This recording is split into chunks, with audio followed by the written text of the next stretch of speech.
Everyone, मेरा नाम रबिया साजिद है और मैं वेलकम करती हूँ अपने यूट्यूब चैनल में आप सबको। आज मैं यहाँ पर DSM-5 के जितने भी डिसऑर्डर हैं वन बाय वन यहाँ पर इंशाल्लाह हम डिस्कस करेंगे। फर्स्ट जो आज का डिसऑर्डर है वो है neuro developmental disorders. Neuro developmental disorder का जो ऑनसेट है वो प्री नेटल पीरियड से लेके 18 ईयर तक, क्योंकि चाइल्ड की डेवलपमेंट होती रहती है और वो 18 ईयर तक होती है। सो इसमें जो जितने भी ऐसा कोई डिसऑर्डर है, लाइक उसको स्पीच का इशू है या कोई कम्युनिकेशन इशू है या कोई इंटेलेक्चुअल डिसेबिलिटी है, तो वो हम इस न्यूरो डेवलपमेंटल डिसऑर्डर में अकॉर्डिंग टू DSM-5 करेक्टराइज करते हैं। चलें चलते हैं हम फर्स्ट डिसऑर्डर पे, जिसका नेम है intellectual disability. Okay, intellectual disability की बात करते हैं। इंटेलेक्चुअल डिसेबिलिटी जो DSM-4 में उसको मेंटल रिटार्डेशन कहा जाता था। इंटेलेक्चुअल डिसेबिलिटी की डेफिनेशन देखी जाए या डायग्नोस्टिक क्राइटेरिया देखा जाए तो इनमें दो चीज़ें आती है, deficit in intellectual functioning and deficit in adaptive functioning. अगर हम इंटेलेक्चुअल फंक्शनिंग की बात करें तो उसमें क्या चीज़ आ जाएगी, उनकी प्रॉब्लम सॉल्विंग, उनकी कॉग्निटिव स्किल्स, उनकी थिंकिंग पैटर्न्स, उनका ईच एंड एवरीथिंग जो कॉग्निटिव से थिंकिंग, प्रॉब्लम सॉल्विंग, रीजनिंग और ये सब कुछ। और सेकंड थिंग आती है कि डेफिसिट इन एडेप्टिव फंक्शनिंग की। एडेप्टिव से ही पता लग रहा है कि उनको अडेप्टेशन में प्रॉब्लम होगी, चाहे वो किसी न्यू इन्वायरमेंट में जाएंगे तो जाहिर है उनको उसमें भी प्रॉब्लम होगी। और अगर उनका जो इन्वायरमेंट में कोई न्यू लोग एडअप होते हैं तो उसमें भी उनको इश्यू होता है। उसके बाद अगर हम बात करें कि इसका ऑनसेट क्या होती है, तो ऑनसेट इसका डेवलपमेंटल पीरियड से स्टार्ट हो जाता है। डेवलपमेंटल पीरियड अब क्या है कि डेवलपमेंटल पीरियड स्टार्ट होता है प्री नेटल पीरियड से, जब चाइल्ड कंसेप्शन स्टेज पे होता है वहाँ से लेके 18 ईयर्स तक, क्योंकि पर्सन जो है वो डेवलप होता रहता है। सो इसमें भी कोई भी डिसऑर्डर होगा या प्री नेटल पीरियड से लेके तो वो न्यूरो डेवलपमेंटल डिसऑर्डर में डायग्नोज होगा। अगर उसमें बहुत सारी डिसेबिलिटीज़ आ जाएंगी जो डायग्नोस्टिक क्राइटेरिया को मीट अप करेंगी। अगर हम बात करें इसके क्लासिफिकेशन की तो माइल्ड, मॉडरेट, सीवियर और प्रोफाउंड है। अगर हम माइल्ड की बात करें तो माइल्ड में क्या होता है कि इनका जो IQ होता है 70 या उससे बिलो होता है। क्योंकि इनका IQ कम है, एवरेज है, सो इनके लिए एजुकेशन ये है कि वो लोग एडुकेबल हैं, पढ़ सकते हैं, लेकिन ये है कि उनके लिए 100/100 या जो 100% मार्क्स लेते हैं, ये फर्स्ट सेकंड पोजीशन लेते हैं, उन तक पहुंचने के लिए थोड़ा सा डिफ़िकल्ट हो जाता है।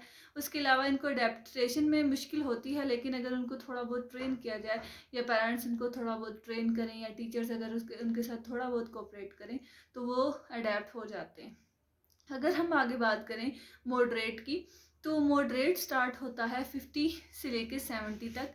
इसमें क्या होता है कि इनका जो IQ है उससे भी बिलो हो गया है, तो इनको हम लोग थोड़ा बहुत ट्रेन कर सकते हैं कि ताकि वो लोग थोड़ा बहुत अपने इन्वायरमेंट में अडेप्ट हो सकते हैं। थोड़ी चीज़ें सिखा दी जाती हैं ताकि वो अपने आप को एटलीस्ट संभाल सकें। उसके बाद आते हैं स्वेयर पे। स्वेयर वाले का स्टार्ट होता है 35 to 50 उनका IQ होता है। अब देख लें 35 to 50 होता है तो सो उनके लिए एक तरह से पूरे डिपेंडेंट हैं। उनकी sensory, motor skills, communication skills, each and everything जो है वो डिलेड होगी। तो इसकी वजह से हम उनको बता सकते हैं कि उनका IQ कितना है, उनका IQ मेजर किया जा सकता है। और उनके लिए ये है कि उनको ट्रेन बहुत कम ऐसा होता है कि अगर उनको ट्रेन किया जाए तो वो थोड़ी बहुत अपनी लाइफ में एडजस्ट हो सकते हैं। उसके बाद हम अगर प्रोफाउंड की बात की जाए तो वो 20 to 25 से भी बिलो होते हैं उनका, और बिल्कुल डिपेंडेंट होते हैं। उनको ट्रेन बहुत डिफ़िकल्ट है, बल्कि उनको हम लोग ट्रेन बिल्कुल नहीं कर सकते। उनको रिहैबिलिटेशन सेंटर्स या जो चाइल्ड के स्पेशल स्कूल्स होते हैं उनमें डाल दिया जाता है, क्योंकि वो लोग घर भी ही रह सकते, लाइक वो लोग बिल्कुल डिपेंडेंट होते हैं। उनके लिए हर टाइम कोई ना कोई होना ज़रूरी होता है। ओके, नेक्स्ट हम चलते हैं उनके कॉजेज़ की तरफ। के कॉजेज़ क्या क्या हो सकते हैं। तो फर्स्ट अगर हम देखा जाए तो जेनेटिक फैक्टर सबसे पहले आता है, कि जिनमें देखा जाता है कि जेनेटिकली इनहेरिटेड तो वो डिजीज़ या वो जो डिसऑर्डर है वो तो नहीं है। उसमें क्रोमोजोमल अबनॉर्मेलिटीज़ आ सकती हैं, लाइक क्रोमोजोम की जो ट्रांसलोकेशन है वो हो जाती है या मिसप्लेस हो जाता है या डैमेज हो जाता है प्री नेटल पीरियड में, जब जो मदर है वो कंसीव करती है। उसके अलावा कोई भी ग्रोथ डिजीज़ हो सकती है ब्रेन की, और उसके अलावा जैसे एपिलेप्सी हो गई, और भी सीजर्स हो गए। मतलब इनमें ये होता है कि ये इनको डिजीज़ जब मिलती है उसकी वजह से इनकी ब्रेन की जो फंक्शनिंग है वो डिले हो जाती है, या उनकी मोटर और ये वाली स्किल्स जो हैं वो भी डिले हो जाती हैं इस वजह से। उसके बाद आते हैं मेटाबॉलिक डिसऑर्डर्स। उसके अलावा क्रेनियल मेल फंक्शन, लाइक उसमें क्या चीज़ आ जाती है, माइक्रोस्फेली, हाइड्रोस्फेली। हाइड्रोस्फेली क्या होता है कि उनका जो ब्रेन है उसमें इन्फ्लेमेशन हो जाती है जिसकी वजह से ब्रेन स्वेल हो जाता है और लार्ज ब्रेन हो जाता है। और सेकंड थिंग आती है माइक्रोस्फेलिस, ये भी जेनेटिक डिसऑर्डर कहा जाता है। और इसमें जो है उसका जो ब्रेन होता है वो स्मॉल होता है, लाइक उनका सर ही छोटा सा होता है। उसके बाद अगर हम प्री नेटल फैक्टर में देखा जाए कि बिफोर डिलीवरी अगर मदर में कोई ऐसी कोई प्रॉब्लम लाइक एक्सीडेंट हो जाता है, कोई इंजरी हो जाती है, या ऑक्सीजन की कमी हो सकती है, या शॉर्टनेस ऑफ ब्रेथ हो सकता है उसकी वजह से। उसके अलावा कोई मदर जो है रेडिएशन के आगे गई हो या कुछ इस तरह का इश्यू हो गया हो। उसके अलावा अनीमिया या लाइक खून की कमी हो मदर में, या फिर छोटी एज में उसके कंसीव कर गई हो, तो ये सारी चीज़ें जो हैं इंक्लूड होती हैं जेनेटिकल फैक्टर में।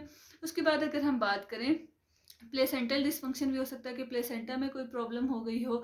और उसके बाद हम बात करें तो कोई हार्मोनल कंडीशन भी हो सकती है कि हार्मोन्स की वजह से हार्मोन्स इंक्रीज़ हो गए हैं या हार्मोन का लेवल जो है वो बहुत ज़्यादा डिक्रीज़ हो गया है, वो भी जो है वो अफेक्ट करेगा चाइल्ड पे प्री नेटल पीरियड में। उसके बाद अगर हम बात करें तो कोई इन्फेक्शन हो सकता है, कोई इंटॉक्सिफिकेशन, लाइक उसके मदर या फादर में से कोई ड्रग्स लेता हो या स्मोक करता हो, तो वो भी चीज़ें जो है वो चाइल्ड को अफेक्ट करती हैं उसके ब्रेन पर डायरेक्टली। अगर हम पेरीनेटल फैक्टर देखा जाए कि ड्यूरिंग वो डिलीवरी अगर कोई ऐसी प्रॉब्लम हो रही हो, जैसे बर्थ के ड्यूरिंग उसको ऑक्सीजन ना मिला हो, या इंस्ट्रूमेंटल कोई भी इंस्ट्रूमेंट ऐसा यूज़ किया, लाइक बच्चा जब पैदा हुआ है और उसको कोई डिजीज़ है तो उसको ऐसी नर्सरी वगैरह में रखा जाता है जहाँ पर डिफरेंट इंस्ट्रूमेंटेशंस होती हैं, तो उसकी वजह से भी हो सकता है कि उसको कोई ब्रेन इंजरी हो जाए। उसके अलावा अगर अब हम नेक्स्ट स्टार्ट करते हैं कि इनके सिम्टम्स क्या, हम लोग कैसे इंटेलेक्चुअल डिसेबिलिटी को डायग्नोज कर सकते हैं, या कोई भी न्यूरो डेवलपमेंटल डिसऑर्डर हो किसी चाइल्ड को तो कैसे उसको डायग्नोज किया जाए। तो सबसे पहले ये है कि वो डेवलपमेंटल जो माइलस्टोन्स हैं, लाइक उनकी मोटर स्किल्स हो गई, उसके अलावा उनकी कोग्निटिव स्किल्स हो गई, और भी बहुत सारी जो चाइल्ड में देखी जाती हैं, लाइक उनकी इंटेलेक्चुअल लाइक उनकी लर्निंग हो गई, उनकी थिंकिंग पैटर्न्स हो गए जिनसे पता लगता है। तो ये सारे जो डेवलपमेंटल माइलस्टोन हैं ये डिलेड होंगे।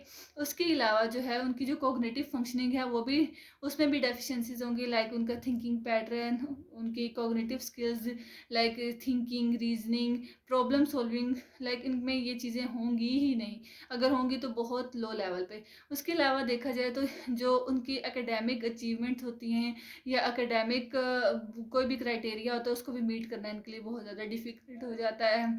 उसके अलावा उनकी जो एक्सप्रेसिव और रिसेप्टिव लैंग्वेज होती है उसको भी उसमें भी प्रॉब्लम्स क्रिएट हो रही होती हैं। उसके अलावा उनकी जो साइकोमोटर स्किल्स हैं उनमें भी डेफिसिट होता है।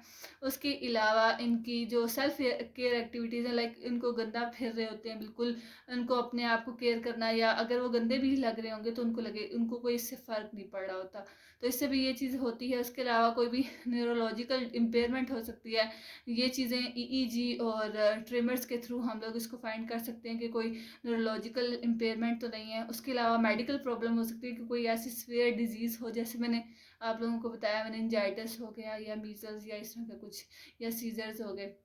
उसके अलावा इसकी वजह से क्या होता है, क्योंकि बच्चों को देखते हैं ये लोग बहुत आगे जा रहे हैं, तो और ये लोग बहुत क्योंकि एवरेज होते हैं तो इनके लिए इनकी सेल्फ इस्टीम बहुत ज़्यादा लो होती है, ये डिप्रेस होते हैं, और इनके जो मूड होता है वो भी बिल्कुल लो होता है सबसे, मतलब एक्टिव नहीं होते। उसके अलावा इनके अंदर जो क्यूरोसिटी लेवल है वो भी बहुत ज़्यादा लो होता है, बिकॉज इनको कोई नहीं, आपने नॉर्मल चिल्ड्रन को देखा होगा कि वो लोग हर चीज़ में फाइंड कर रहे होते हैं कि ये क्या चीज़ है, वो क्या चीज़ है, तो इनके अंदर ये चीज़ें बिल्कुल नहीं होती। उसके अलावा इनका जो बिहेवियर है भाई, नोटी और इस तरह की चीज़ें बिल्कुल भी नहीं होती इनमें। Okay, thank you so much. अगर आपको मेरी वीडियो पसंद आई है तो लाइक कीजिएगा, शेयर कीजिएगा और सब्सक्राइब करना मत भूलिएगा।